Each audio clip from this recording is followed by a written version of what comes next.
Since it's only a few days before Christmas, for my last Christmas card, I didn't want to do anything complicated. Although I already made a few cards that are quick and easy, for which you can find supplies even in a supermarket, like watercolors or gel pens. And I put them all into a playlist, which you will find in the description below. And for this video, I decided to paint a wreath, and to make it more interesting, I used my new metallic watercolors that I was gifted recently, and I wanted to try them out. However, if you don't have metallic watercolors, you can use normal watercolors and paint the wreath green or other colors. These are the watercolors I got. They are the Winsor & Newton Cotman metallic paints in tubes, and this you can get also in pans. I swatched them out. The paints include from top to bottom iridescent blue, yellow gold, bronze, red copper, silver and pewter. I might have not used enough paint for the swatches. I'm just not used to using fresh paints directly from the tubes, but as you can see here in a close-up, they are pretty shiny, just as you would expect from metallic paints. So that's the paints. I will tell you what I think about them at the end of this video. Now let's paint the wreath. I started with the greeting. It is up to you if you do the greeting before or after you paint the wreath. I used a stamp that says Merry Christmas. You can also write it yourself either with the paints or a gel pen. Because I was going to heat emboss, I treated the cardstock with an anti-static powder. This prevents the embossing powder from sticking where it's not supposed to. Then I inked up the stamp with the Versamark ink, which is a sticky ink, and I stamped the greeting onto the cardstock.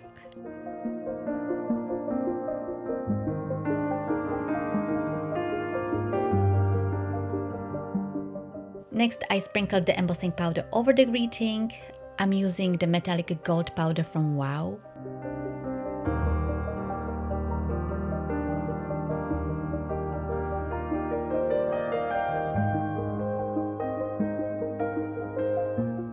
And lastly, I melted the powder with my heat tool.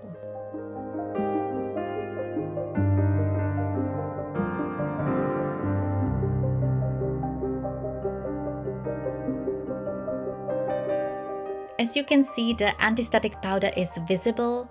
To get rid of it, I just use a slightly damp cloth. In this case, I misted a little bit of water over a kitchen paper and wiped off the powder. Now I can start with the wreath. I first worked on the circle. I was thinking about doing the stamping technique where you put the paint on the edge of a cup and stamp it. But in the end, I decided to use the cup as a guide and traced it with a pencil. I don't have a separate watercolor palette, so I squeezed the paints onto a laminated cardstock. I created the swatches at the same time, so I squeezed all of them onto the laminated cardstock, but for the wreath, I decided to use the yellow gold paint. And I used a long bristle brush in the size 1 to trace the circle. This brush is another gift that I received. These brushes are great for long thin lines. I just wish they would prevent also my hands from shaking, because the line was a little bit wobbly. But here it doesn't matter because you will hardly see the line at the end. And if you don't have this brush, just use the tip of a round brush. Or you can also paint the wreath in sections without painting the circle. The circle is painted, now I can paint the foliage. I was planning just painting simple leaves, but because of the tight space on the sides, I decided to paint pine tree branches as well. It was just easier to squeeze them there. These are very simple to do. You just paint a line, and along this line, you add a bunch of short strokes. I showed this in my video a few weeks ago, where I used a white gel pen. For this wreath, I really did not have any plan. This was pretty much a last-minute card idea for me as well. I painted 3 pine tree branches, then I decided to add berries in between. I usually paint them afterwards, just some floating dots, but here I thought I will also connect them to the wreath. Only the ones I painted in the clusters of 3. I will be adding those lines and also some additional single berries after I finish painting the wreath. You could paint all the berries at the end, but adding them before helped me with the placement. For the next part of the wreath, I painted some simple leaves. These are leaves that I often paint. You can say that the shape of the leaves are my safe leaves to paint. You do not need to paint the same leaves. You can paint whatever shape of leaves you prefer.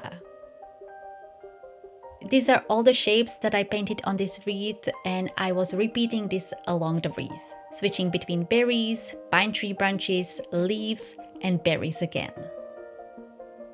I was a little bit worried that you will not see the golden paint in this video, a black cardstock, golden paint, and then it was very grey outside, plus I'm using an older iPhone, not the best combination.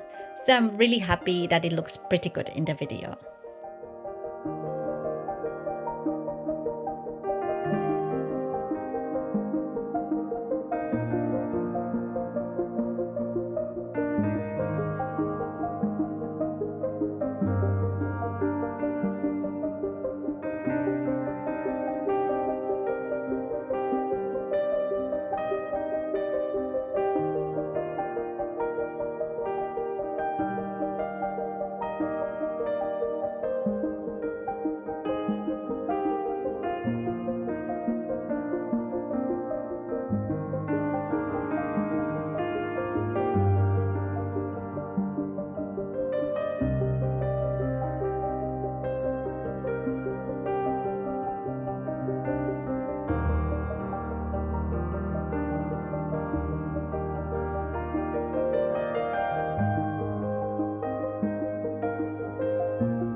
I skipped towards the end of the painting.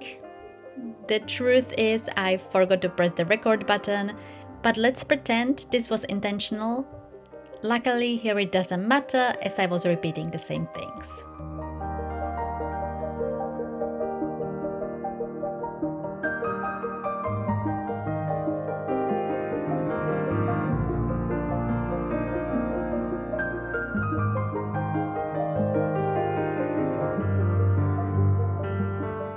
After I finished painting all the branches, I painted in additional berries, just single berries here and there. And I forgot to mention, for the berries I used the color red copper. I think it fits perfectly. And I also painted the thin lines connecting the clusters of 3 berries to the wreath.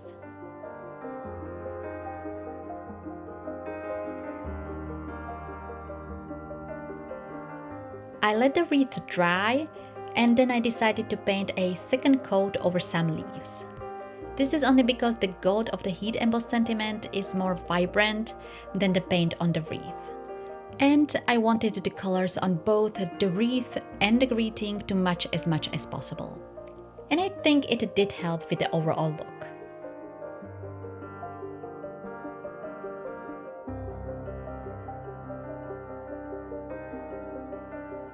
So next I decided to paint the border along the panel. For this I used the red copper and I painted all 4 edges of the cardstock and then I let it dry. But this is completely optional. After the panel was dry, I adhered it onto a card base. I used a liquid glue, it's a wood glue, and I used a card base made out of a craft cardstock. I could have used white since I'm covering the whole front, but I thought craft cardstock is more fitting. And that's it, the card is done.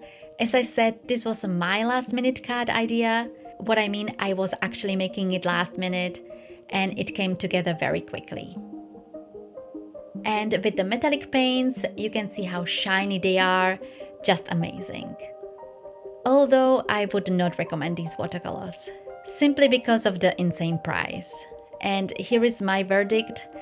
These are the Cotman paints and they cost almost the same as the metallic paints from Finetech. And if you are like me and have been looking into metallic paints, Finetech is the brand to get. For me, this was a present and for that it's absolutely great. I had a lot of fun painting with them.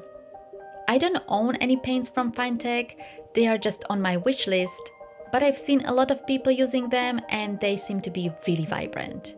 And compared to that, the Winsor & Newton metallic paints are rather underwhelming. They are just too expensive for what they are. And to get really vibrant colors, you need to use a lot of paint. And I'm not sure if you would paint by yourself, you want to do that.